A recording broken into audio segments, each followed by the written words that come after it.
C'est un mème plutôt populaire sur internet. Un homme chauve, barbu, qui passe sur la tête et qui se frotte avidement les mains. Son visage est affublé d'un nez crochu et gigantesque au point que ça en est presque drôle. On l'appelle le marchand heureux. Un nom somme toute assez sympathique pour la toute dernière version de la plus célèbre des caricatures antisémites, celle du juif au grand nez. Mais d'où vient cette représentation caricaturale du juif au nez crochu? Et pourquoi cette image persiste-t-elle dans l'imaginaire collectif depuis près d'un millénaire?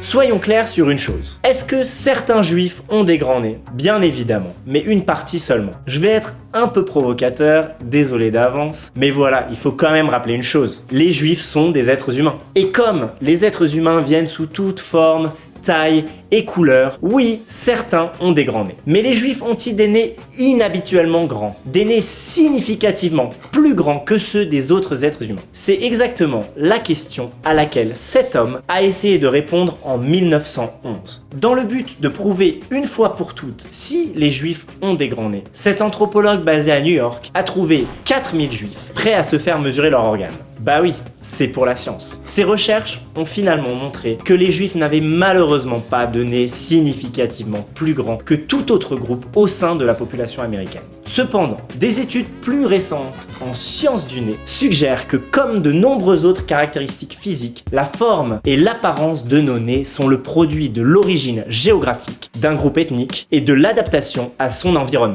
En d'autres termes, la forme de votre nez dépend d'où vous venez. Comme les juifs sont originaires du Moyen-Orient, leur nez ressemble à ceux d'autres peuples du Moyen-Orient. Et comme le Moyen-Orient est une zone géographique incroyablement diversifiée, cela signifie que les habitants du Moyen-Orient, dont les juifs, ont des nez de multiples formes et de multiples tailles. Et pourtant, le mythe du juif au grand nez persiste, particulièrement parmi les antisémites. Pourquoi? Et pourquoi caricaturer spécifiquement les nez juifs? Ça a commencé, comme beaucoup de problèmes pour nous les juifs, il faut bien l'admettre, avec notre fauteur de troubles préféré, Jésus. Promis, on touche pas à Jésus. Mais ses futurs disciples, pas toujours si sympas que ça avec nous pour le coup. Vous êtes prêts? Voici l'origine de la caricature du nez juif. Nous sommes 1000 ans après la crucifixion de Jésus. Des artistes chrétiens dévoués se mettent en tête de trouver le meilleur moyen de représenter la vie de Jésus. Pas de problème jusque-là. Sauf lorsque leur scène préférée s'avère finalement être sa mort, dont ils attribuent la responsabilité à qui? Aux Juifs. Dommage, il se trouve que Jésus était lui-même un juif. Alors, comment différencier le seul bon juif de l'histoire de tous les autres, les mauvais juifs? Voilà l'astuce. Rendre ces derniers aussi laids et sournois que possible.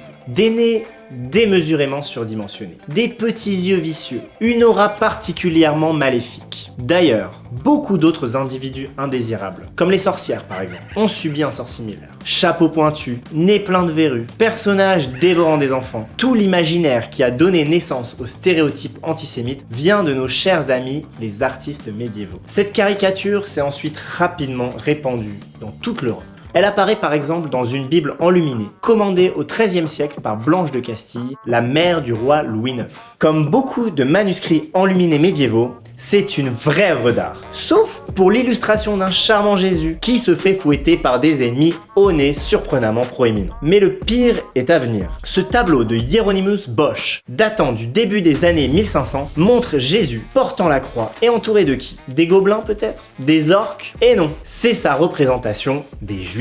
Merci pour nous. Or, de telles illustrations s'accompagnaient souvent de campagnes de diffamation virulentes. La vieille rumeur selon laquelle les Juifs tuaient des enfants chrétiens et utilisaient leur sang pour toutes sortes de rituels diaboliques par exemple. Le problème, c'est que ces accusations calomnieuses ont souvent conduit à torturer et à tuer des Juifs. Le pouvoir de la propagande. Or, quel est le problème de la propagande et des stéréotypes? Répétez-les assez souvent. Et même ceux qui devraient savoir qu'ils sont faux finissent par croire qu'ils sont vrais. Doesn't make much sense to me either, but what the hell, if he says it. À la fin des années 1800, l'embarras du nez crochu avait atteint les esprits des Juifs d'Europe. C'est alors qu'un médecin berlinois décida d'y répondre avec quoi? Son scalpel, inventant ainsi la rhinoplastie. Problème réglé. Et effectivement, la plupart de ses clients étaient des hommes et des femmes juifs qui espéraient se fondre dans la population et se libérer de leur mal-être en succombant malheureusement à ces viles stigmatisations. La montée du nazisme a donné un nouveau souffle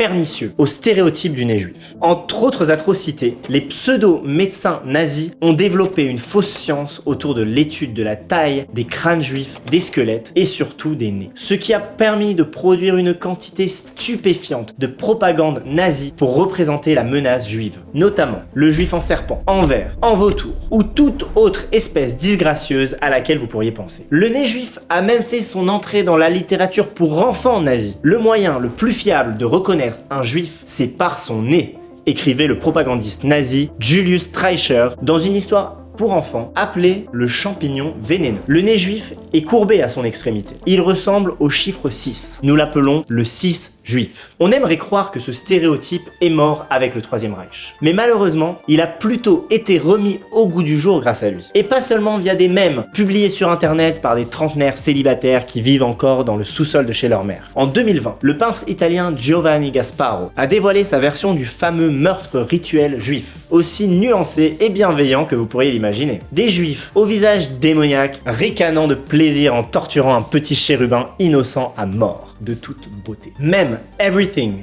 Everywhere, All at Once, Oscar du meilleur film en 2023, a un personnage juif qui s'appelle Gros Nez, joué par l'actrice juive Jenny Slate. Bon, en vrai, c'est très drôle. Et je dirais même que c'est du bon humour juif. Mais ça montre malgré tout à quel point les stéréotypes ont la peau dure. Ce qui nous ramène à la fameuse caricature du marchand heureux. C'est pas surprenant que les trolls en ligne aient adapté des visuels antisémites à l'heure des mèmes. Car si les juifs ont survécu à 2000 ans de persécution, l'antisémitisme est lui aussi étonnamment vivace. Au fil des siècles, ces représentations ont su évoluer pour rester en phase avec le mode de diffusion et de consommation des médias. C'est pourquoi il est primordial de parler de ces visuels, d'expliquer leur origine et de les appeler par ce qu'ils sont, des représentations caricaturales qui propagent des stéréotypes et qui causent in fine du tort aux juifs.